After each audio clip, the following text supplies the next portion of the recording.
সেইদিকে একটা সোজা এক্সিট।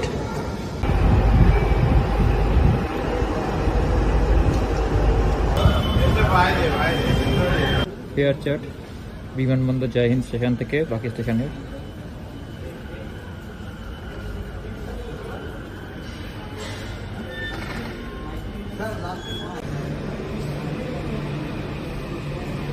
বরানগর এইদিকে দমদম ক্যান্টনমেন্টে জয় হিন্দ, এটা অ্যাক্টিভেট হয়ে গেছে। বিআরটিতে কাজ চলছে, যেটা বারাসাতের দিকে অলরেডি অন প্রসেস। এদিকে বিশ্ব বাংলা কাজগুলো এদিকে চলছে। এসপ্ল্যানেড, পার্ক স্ট্রিট, ময়দান, এগুলো তো আগে থেকেই চালু আছে। মাঝেহাটের দিকটাও অ্যাক্টিভেট আছে পার্শিয়ালি। নিচে শহীদ ক্ষুদিরাম, কবি নজরুল, এগুলো তো অনেক আগে থেকে অ্যাক্টিভেট করা আছে।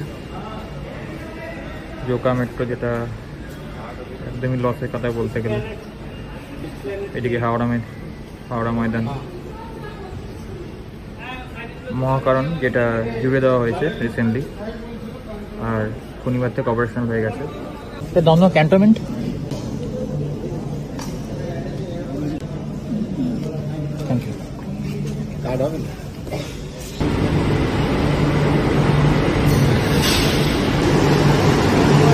অনেক উত্তম কুমার, তো উত্তম কুমার লেখা আছে, ভুল কিছু মারা যাবে।